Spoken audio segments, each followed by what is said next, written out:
No obstante, se mantuvo la costumbre de llamar el Tuk al jefe de la familia y se agregaba al nombre, si era necesario, un número, como por ejemplo Isengrim II. El único oficial verdadero en la comarca era en esa época el alcalde de Cabadagrande, o de la comarca, y que era elegido cada 7 años en la Feria Libre de las Quebradas Blancas en Lice, es decir, en el solsticio de verano. Como alcalde, su casi única obligación consistía en presidir los banquetes en las fiestas de la comarca que se celebraban con frecuencia.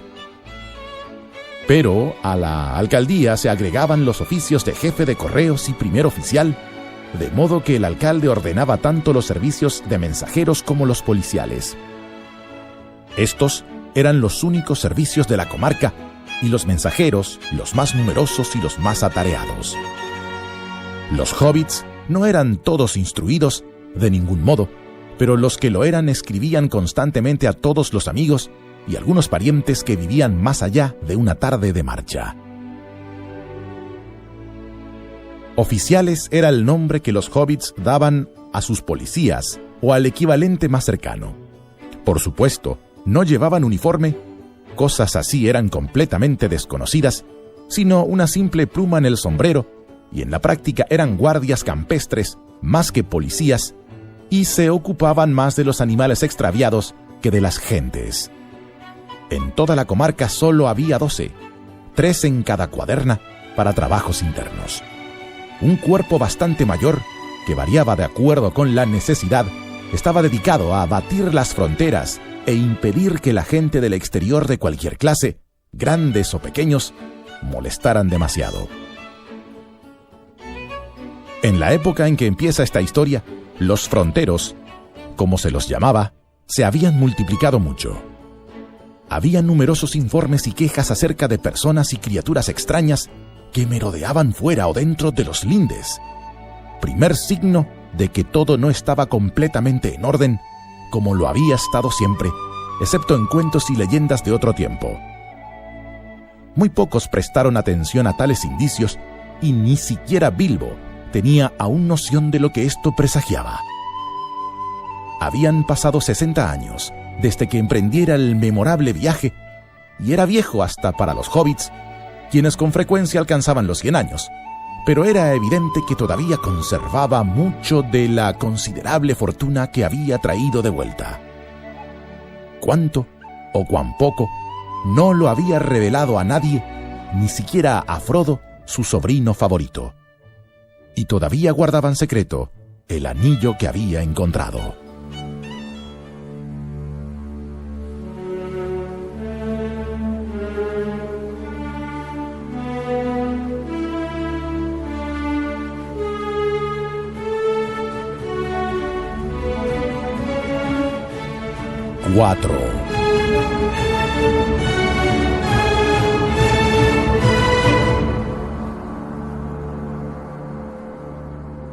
Del descubrimiento del anillo.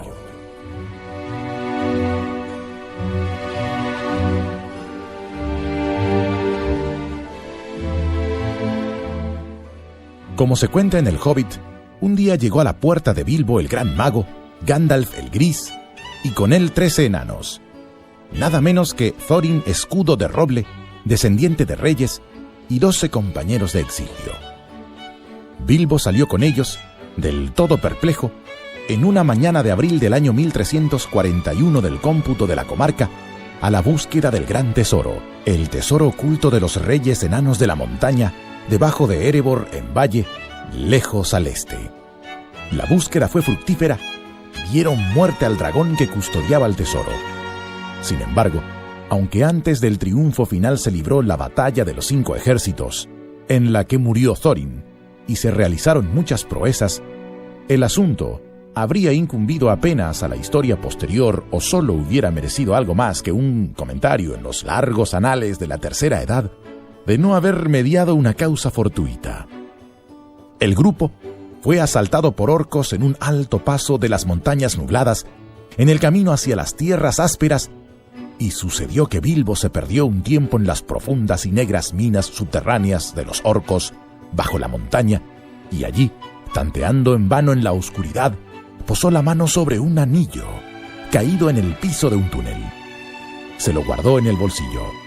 En ese momento, el hallazgo pareció casual. Tratando de encontrar la salida, Bilbo siguió descendiendo a las profundidades de la montaña hasta que no pudo continuar. En el fondo de la galería había un lago helado, lejos de toda luz, y en una isla rocosa, en medio de las aguas, vivía Gollum. Era una pequeña y aborrecible criatura. Impulsaba un botecito con un pie ancho y plano, acechando con ojos pálidos y luminosos. Metía los dedos largos en el agua, sacaba un pescado ciego y se lo devoraba crudo. Se alimentaba de cualquier cosa viviente, aun orcos, si podía apresarlos y estrangularlos sin lucha. Era dueño de un tesoro secreto que había llegado a él en pasadas edades, cuando todavía vivía a la luz. Un anillo de oro que hacía invisible a quien lo usaba. Era lo único que amaba, su tesoro, y hablaba con él aunque no lo llevaba consigo. Lo mantenía oculto y a salvo en un agujero de la isla, excepto cuando cazaba o espiaba a los orcos de las minas. Quizá habría atacado a Bilbo inmediatamente si cuando se encontraron hubiese llevado el anillo. Pero no fue así, y el hobbit tenía en la mano una daga de los elfos que le servía de espada.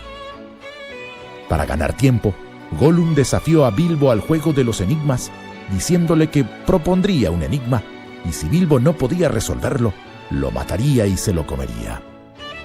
Pero si Bilbo lo derrotaba, haría lo que él quisiera y le mostraría la salida a través de los túneles. Perdido, sin esperanza, en las tinieblas, y no pudiendo avanzar ni retroceder, Bilbo aceptó el desafío. Se plantearon mutuamente distintos acertijos. Por fin Bilbo ganó, quizá más por buena suerte que por inteligencia, pues mientras pensaba en algún otro acertijo, encontró en el bolsillo el anillo que había recogido y olvidado y exclamó: ¿Qué tengo en el bolsillo? Gollum no pudo responder, aunque consiguió que Bilbo aceptara 3 respuestas. Las autoridades, es cierto, difieren acerca de si esta última era una simple pregunta o un verdadero enigma, de acuerdo con las reglas estrictas del juego. Pero todos están de acuerdo en que después de aceptar y tratar de adivinar la respuesta, la promesa ataba a Gollum.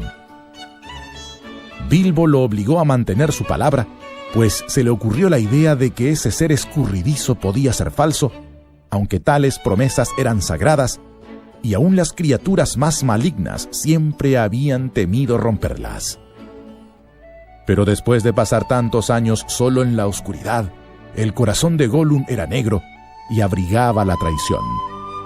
Se escabulló y retornó a su isla no muy lejana, en las aguas oscuras de la que Bilbo nada sabía.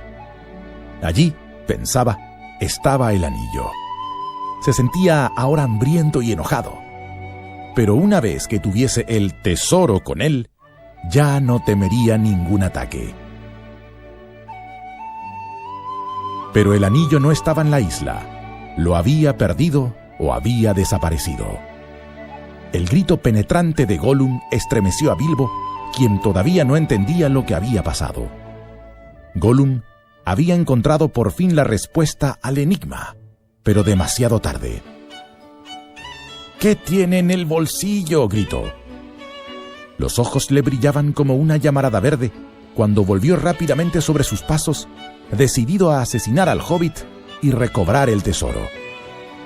Justo a tiempo, Bilbo vio el peligro y huyó ciegamente por el pasaje, alejándose del agua, y una vez más, la buena suerte lo salvó. Porque mientras corría metió la mano en el bolsillo y el anillo se le deslizó suavemente en el dedo, de modo que Gollum pasó a su lado sin verlo, cuando iba a vigilar la puerta de salida para que el ladrón no escapase. Bilbo siguió cautelosamente a Gollum, que corría maldiciendo y hablando consigo mismo sobre su tesoro. Por esta charla, Bilbo entendió al fin, y la esperanza acudió a él en las sombras. había encontrado el maravilloso anillo y con él la probabilidad de escapar de los orcos y de Gollum. Por fin se detuvieron frente a una abertura oculta que llevaba a las puertas inferiores de las minas en la ladera oriental de las montañas. Allí Gollum se agazapó, acechando, husmeando y escuchando. Bilbo estuvo tentado de atravesarlo con la espada, pero le dio lástima, pues aunque tenía el anillo, que era su única esperanza, no lo utilizaría como ayuda para matar a la maldita criatura a traición. Por último, armándose de coraje, saltó por encima de Gollum en la oscuridad y huyó pasaje adelante, perseguido por los gritos de odio y desesperación de su enemigo. ¡Ladrón! ¡Ladrón! ¡Bolsón, te odiaré siempre! Cosa curiosa, pero esta no es la historia que Bilbo contó al principio a sus compañeros. Les dijo que Gollum le había prometido un regalo si él, Bilbo, ganaba en el juego. Pero cuando Gollum fue a la isla descubrió que el tesoro había desaparecido. Era un anillo mágico que le habían regalado en un cumpleaños mucho tiempo atrás. Bilbo sospechaba que ese era el anillo que había encontrado y, como había ganado el juego, le correspondía por derecho. Pero como en aquel momento se encontraba en un apuro, no había dicho nada y dejó que Gollum le mostrase la salida al exterior más como recompensa que como regalo. Bilbo asentó este informe en sus memorias y parece que nunca lo alteró, ni siquiera después del concilio de Elrond. Evidentemente sigue apareciendo así en el Libro Rojo y en varias copias y resúmenes. Pero muchos ejemplares contienen la verdadera versión, como una variante, derivada sin duda de notas de Frodo o Sam Sagaz, pues ambos conocieron la verdad, aunque parece que no desearon cambiar nada de lo que el viejo Hobbit había escrito. Gandalf, sin embargo, enseguida puso en duda la historia original de Bilbo y quiso saber algo más del anillo. Al fin obtuvo la verdadera historia después de mucho preguntar a Bilbo, lo que por un tiempo enfrió las relaciones entre ellos. El mago entendía que la verdad era importante. Aunque no se lo dijo a Bilbo, pensó que era también importante y perturbador saber que el buen Hobbit no había dicho la verdad desde el principio, cosa bastante contraria a su costumbre. La idea de un regalo, sin embargo, no era mera invención del Hobbit. Se la había sugerido a Bilbo, y así lo confesó, lo que alcanzó a oír a Gollum, quien en efecto denominó al anillo muchas veces regalo de cumpleaños. También esto le pareció a Gandalf extraño y sospechoso, pero no descubrió la verdad al respecto hasta muchos años después, como se verá luego en este libro. De las posteriores aventuras de Bilbo, muy poco hay que decir aquí. Con ayuda del anillo escapó de los orcos que guardaban la puerta y se reunió con sus compañeros. Usó el anillo muchas veces mientras iba de un lado a otro, principalmente para ayudar a sus amigos, pero guardó el secreto todo lo que pudo. Ya en su casa, nunca habló de él con nadie, excepto con Gandalf y Frodo, y ningún hobbit de la comarca supo de la existencia del anillo, o por lo menos así lo creyó él. Solo a Frodo mostró el informe del viaje que estaba escribiendo. Colgó la espada, dardo, sobre el hogar, y la maravillosa cota de malla, regalo de los enanos, tomada del tesoro escondido del dragón, la prestó a un museo, la casa de los Mathoms de Cavada Grande. Pero en una gaveta, en bolsón cerrado, conservó la vieja capa y el gorro que había llevado en sus viajes. En cuanto al anillo, lo guardó siempre en un bolsillo, sujeto a una hermosa cadena. Volvió a su hogar en bolsón cerrado el 22 de junio de su 52º año, 1342 según el cómputo de la comarca, y nada digno de mención sucedió en la comarca hasta que el señor Bolsón comenzó a preparar la celebración de su cumpleaños, 111º, en el año 1401 según el cómputo de la comarca. En ese punto comienza esta historia.